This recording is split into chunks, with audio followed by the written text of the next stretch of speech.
ফিরে এলাম বিরতির পর। ভারতের বিরুদ্ধে মার্কিন প্রেসিডেন্ট ডোনাল্ড ট্রাম্পের ব্ল্যাকমেলিং এ মঙ্গলবার কড়া ভাষায় জবাব দিল রাশিয়া।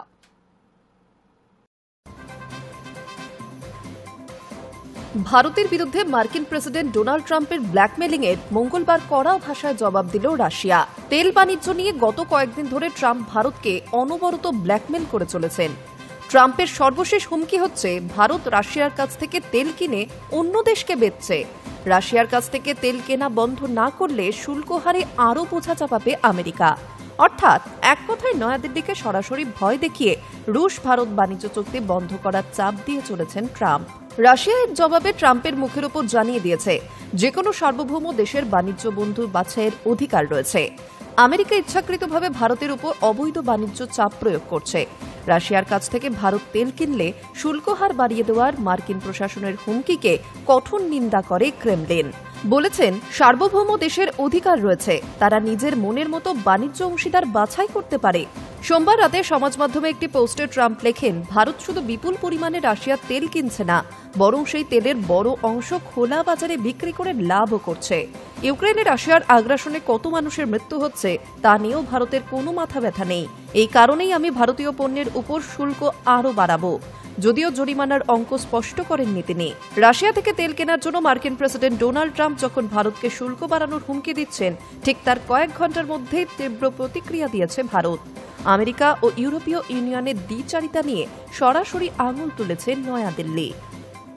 High news network. ইরানে আবার ভূমিকম্প।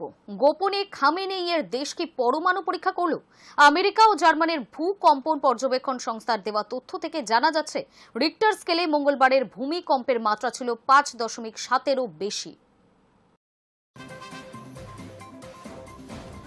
উত্তরের শেমনান এলাকার পরে এবার দক্ষিণের কেরমান।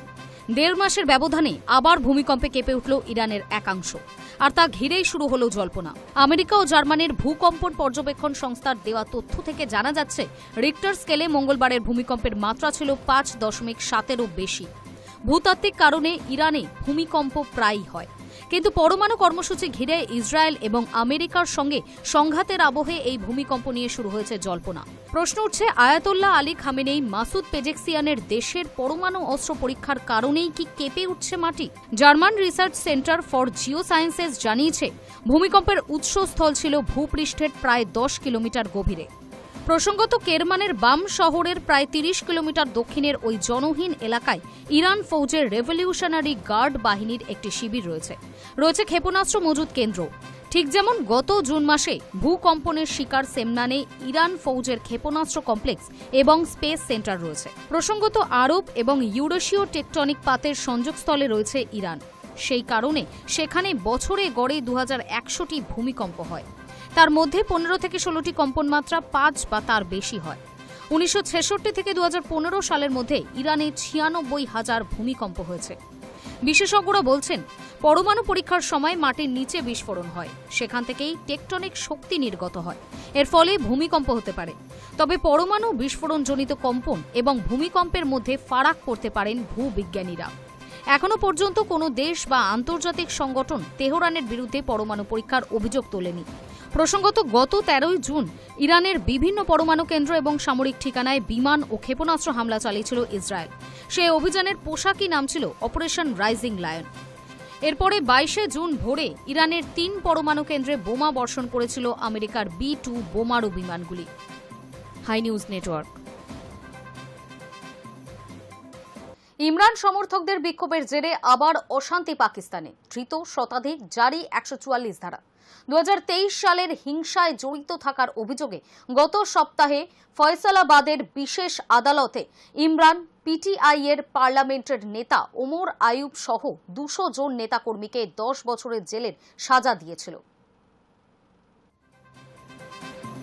পাকিস্তানের প্রাক্তন পাক প্রধানমন্ত্রী ইমরান খানের দল পাকিস্তান তেহরিক-ই-ইনসাফের বিক্ষোভের জেরে অশান্তি ছড়ালো লাহোর, বহওয়ালপুর, পেশোয়ার সহ বিভিন্ন শহরে। পরিস্থিতি সামলাতে জারি করা হয়েছে 144 ধারা। মঙ্গলবার পিটিআই এর শতাধিক কর্মীকে গ্রেফতার করা হয়েছে। 2023 সালে হিংসায় জড়িত থাকার অভিযোগে গত সপ্তাহে ফয়সলাবাদের বিশেষ আদালতে ইমরান পিটিআই এর পার্লামেন্টের নেতা ওমর আয়ুব সহ 200 জন নেতা কর্মীকে 10 বছরের জেলের সাজা দিয়েছিল। তারপরেই প্রতিবাদ বিক্ষোভে নেমেছে প্রাক্তন পাক ক্রিকেটার অধিনায়কের অনুগামীরা। তাদের অভিযোগ, রাজনৈতিক প্রতিহিংসার শিকার হয়েছেন ইমরান। প্রধানমন্ত্রী থাকাকালীন আইন ভেঙে বিদেশ উপহার আত্মসাতের অভিযোগ সংক্রান্ত একটি মামলায় 2023 সালে 5ই আগস্ট থেকে ইমরান কারাবন্দী। বর্তমানে তিনি আদিয়াল কারাগারে দুর্নীতি মামলায় সাজা ভোগ করছেন। তার বিরুদ্ধে 2023 সালের 9 থেকে 10ই মে হিংসায় মদতের অভিযোগও প্রমাণিত হয়েছে। এছাড়াও চলছে রাষ্ট্রীয় গোপন তথ্য ফাঁসের মামলা। প্রসঙ্গত 2023 সালে মে মাসে ইমরানের গ্রেফতারির পরে তার সমর্থকেরা ধারাবাহিকভাবে হামলা চালিয়েছেন পাক সেনার উপরে। রাওয়ালপিন্ডির সেনা দফতর, পাক সেনা লাহোরের কোর কমান্ডের বাড়ি, করাচি, পেশোয়ারের সেনা শিবির আক্রান্ত হয়েছিল। তছনছ করা হয়েছিল কয়েকটি জনসেনা কর্তার বাসভবন। এমনকি গুলি চালানো হয়েছিল সেনার ওপরে। ওই ঘটনায় অশান্তি বাঁধানোর অভিযোগে হাজারেরও বেশি ইমরান সমর্থককে গ্রেফতার করেছিল পাক সেনা, রেঞ্জার্স এবং পুলিশ বাহিনী। High news network. ফেব্রুয়ারিতে রমজান শুরুর আগেই নির্বাচন ঘোষণা করলেন ইউনূস। স্বাগত জানালো খালেদার বিএনপি। বাংলাদেশে ক্ষমতার পালাবদলের বর্ষপূর্তিতে জাতির উদ্দেশ্যে ভাষণে ইউনূস বলেন, এবার আমাদের সর্বশেষ দায়িত্ব পালনের পালা, নির্বাচনের আয়োজন করা।